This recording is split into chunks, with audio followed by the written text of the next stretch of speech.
what's important for handstand training? Well, sometimes when I'm doing a handstand, my elbows will want to give, they'll bend.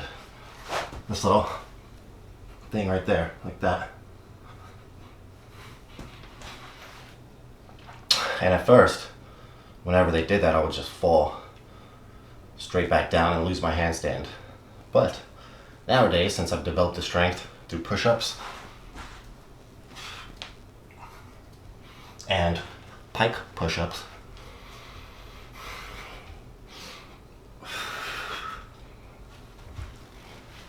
developing that push strength, your regular push strength and that overhead push strength, will help you control your handstands much more, because the stronger you are in your arms and your shoulder, the more control you're going to have. And the easier it's going to be to hold up all of your body weight, which is pretty heavy, which is why a lot of the time, even if you think you may be stacked perfectly straight, sometimes that weight can just make your arms give out. Especially if you're not used to holding a handstand for a long duration of time. You may hold it for 5 seconds, and then your arms will give out. And see, just right there when I kicked up, I was gonna fail. I could have just given in, but instead I pushed.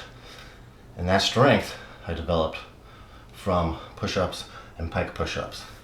So incorporate this into your training. So rather than just falling out of your handstand, when your arms bend, push out, and try to save your handstand. Try to save yourself from falling over.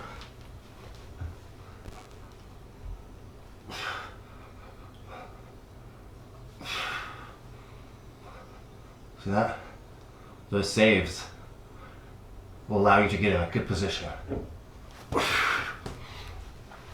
And then right at the end right there, I'll give you another quick little tip, bonus tip. When I was falling over like that,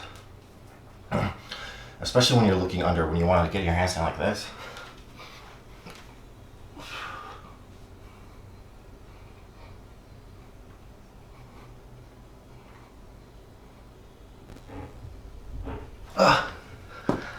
it's been a while since I've done that.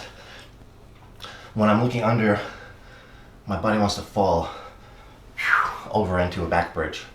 And when I'm falling forward like that, I press really hard with the ends of my fingers. I squeeze really, really, really hard to try to push myself back.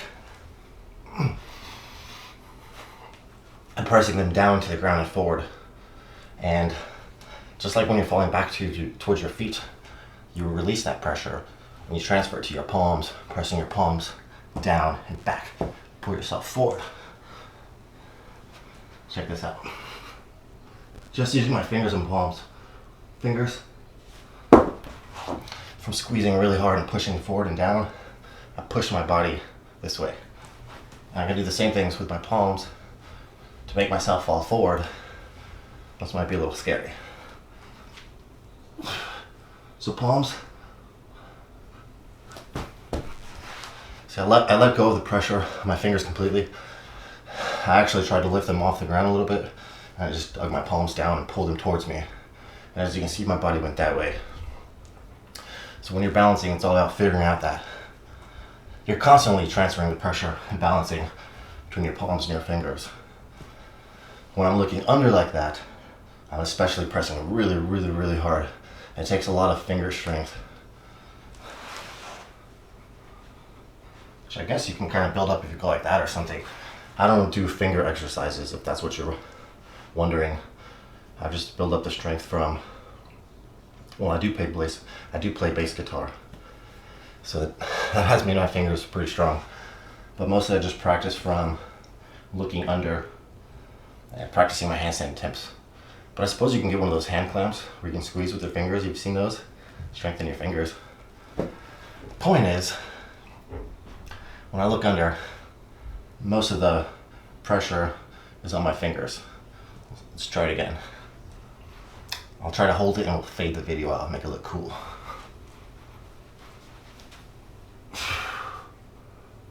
Push your shoulders out. Boom. Push your pelvic tilt. Check. Not like this. Nope. Oh. I'm slowly putting more and more pressure on my fingers as I look under.